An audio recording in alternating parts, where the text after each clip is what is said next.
দুটি বিধানসভা নির্বাচনের জন্য ইতিমধ্যেই তৃণমূল কংগ্রেসের পক্ষ থেকে বিজ্ঞাপন দেওয়া হয়েছে।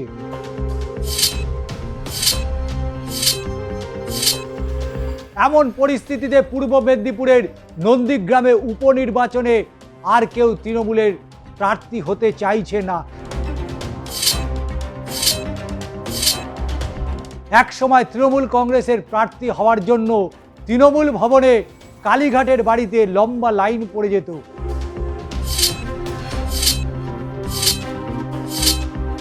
তিনি দাবি করেছেন মুখ্যমন্ত্রী হিসাবে যথেষ্ট সফল হওয়ার ক্ষমতা রয়েছে শুভেন্দু অধিকারীর।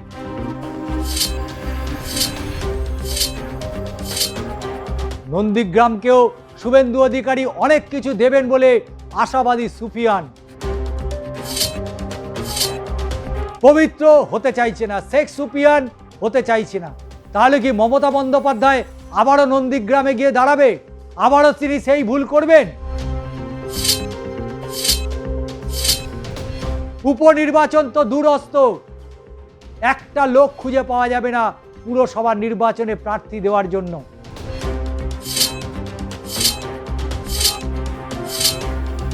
নমস্কার, আমি ষষ্ঠী চট্টোপাধ্যায়। শুরু করছি দাদা দিদির রাজনীতি। তৃণমূল কংগ্রেস বিজ্ঞাপন দিয়েছে, কারণ রাজ্যের দুটি জায়গায় দুটি কেন্দ্রে উপনির্বাচন রয়েছে।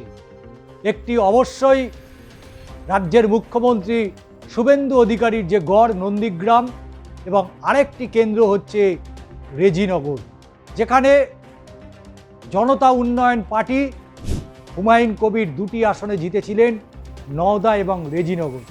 দুটি বিধানসভা নির্বাচনের জন্য ইতিমধ্যেই তৃণমূল কংগ্রেসের পক্ষ থেকে বিজ্ঞাপন দেওয়া হয়েছে।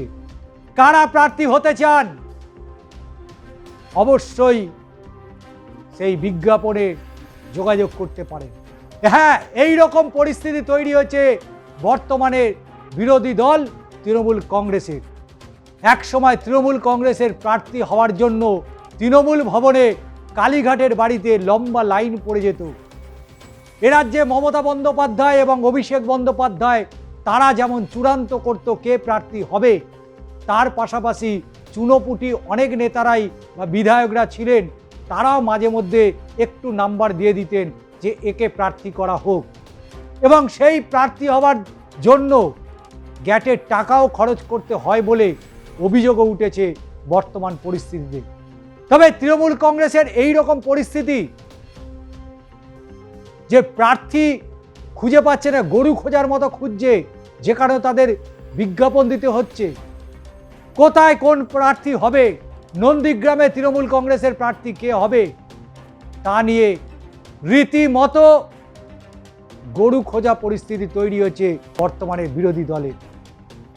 কিন্তু নন্দীগ্রামে সকলেই জানে পবিত্রকে এক রাতে তৃণমূল কংগ্রেসে যোগদান করিয়ে শুভেন্দু অধিকারীর বিরুদ্ধে প্রার্থী করেছিল তৃণমূল কংগ্রেস।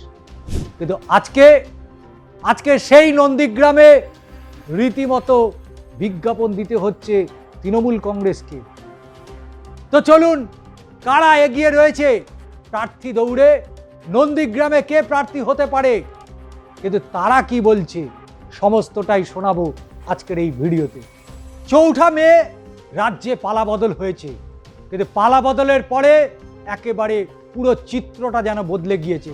কারণ নন্দীগ্রামের লড়াইয়ে না পবিত্র সুফিয়ানের, উপনির্বাচনে প্রার্থী খুঁজতে কালঘাম ছুটতে তৃণমূলের, ফলতায় পুনর্নির্বাচনে তৃণমূল কংগ্রেস 4র্থ স্থানে। শুধু কি তাই, জামানত বাজেয়াপ্ত হয়েছে। এমন পরিস্থিতিতে পূর্ব মেদিনীপুরের নন্দীগ্রামে উপনির্বাচনে আর কেউ তৃণমূলের প্রার্থী হতে চাইছে না। তাই তো তৃণমূলের তরফ থেকে বিজ্ঞাপন দেওয়া হয়েছে।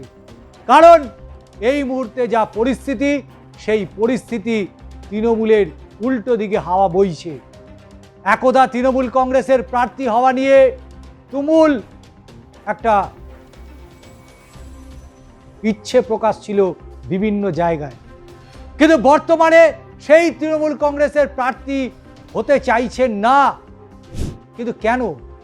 কারণ নন্দীগ্রামে বিধানসভা উপনির্বাচনে তৃণমূল প্রার্থী পেতে তাদের যে কালঘাম ছুটছে, তার বলার অপেক্ষা রাখে না। 2026-এর বিধানসভা নির্বাচনে তৃণমূলের প্রার্থী হওয়া নিয়ে যে লড়াই চলছিল, বাংলার মসনদে বিজেপি বসতেই সব ঠিক হয়ে গিয়েছে। তাই উপনির্বাচন ঘোষণার আগে থেকেই প্রার্থী হওয়া থেকে দূরে সরে যেতে চাইছেন নন্দীগ্রামের তৃণমূল নেতারা। শুধু কি তাই, বিধানসভা নির্বাচনে হারের পর মুখ ফিরিয়েছেন পবিত্র করও। নন্দীগ্রামে উপনির্বাচনে আর প্রার্থী হতে নারাজ তিনি। পবিত্র কর বেঁকে বসতেই নন্দীগ্রামে দলের পুরনো মুখ সেই সুফিয়ানের কাছে দ্বারস্থ হয়েছিল তৃণমূল নেতৃত্ব, কিন্তু প্রার্থী হওয়ার প্রস্তাব ফিরিয়ে দিয়েছেন সুফিয়ানও। একসময় নন্দীগ্রামে মমতার নির্বাচনী এজেন্ট ছিলেন।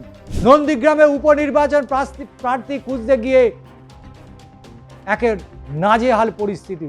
ভবানীপুরে বিধায়ক পদ রেখে নন্দীগ্রামে বিধায়ক হিসাবে ইস্তফা দিয়েছেন মুখ্যমন্ত্রী শুভেন্দু অধিকারী।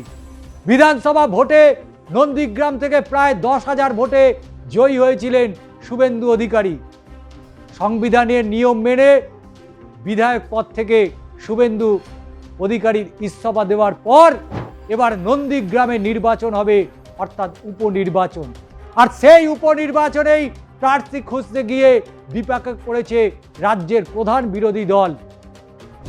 তবে সূত্রের খবর তৃণমূলের রাজ্য স্তরের নেতারা সুফিয়ানের নন্দীগ্রামের বাড়িতে এসে তাকে উপনির্বাচনে প্রার্থী হওয়ার প্রস্তাব দিয়েছিলেন, কিন্তু প্রার্থী হওয়ার প্রস্তাব না করে দেওয়ায় পাশাপাশি দলের বিরুদ্ধেই ক্ষোভ উগরে দিয়েছে সুফিয়ান।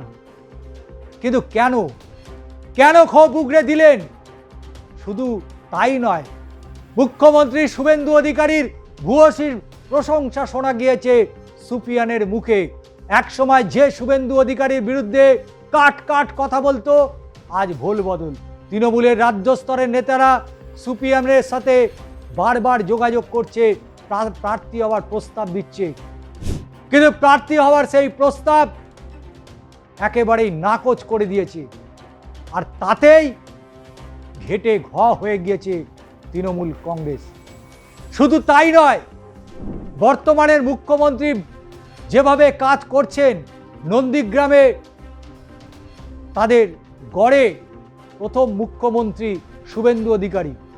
তাই শুভেন্দু অধিকারীর এই গড়ে আর সুফিয়ান বা পবিত্ররা দাঁড়াতে চাইছে না, কারণ একদা নন্দীগ্রামে তৃণমূলের বিশ্বস্ত সৈনিক সুফিয়ান দলের বিরুদ্ধেই ক্ষোভ উগরে দিয়ে বলেন, দলের কেউ খোঁজ রাখে না, বারবার অধিকারী পরিবারের বিরুদ্ধে মুখ খোলার জন্য আমাদের উস্কানো হয়েছে, কিন্তু তারপরেও আর দলের কেউ যোগাযোগই করেনি। একসময় যে শুভেন্দু অধিকারীর বিরুদ্ধে সরব হতেন, সেই শুভেন্দু অধিকারীর ভূয়সী প্রশংসা শোনা গিয়েছে শেখ সুফিয়ানের গলায়। তিনি দাবি করেছেন মুখ্যমন্ত্রী হিসাবে যথেষ্ট সফল হওয়ার ক্ষমতা রয়েছে শুভেন্দু অধিকারীর। নন্দীগ্রামকেও শুভেন্দু অধিকারী অনেক কিছু দেবেন বলে আশাবাদী সুফিয়ান।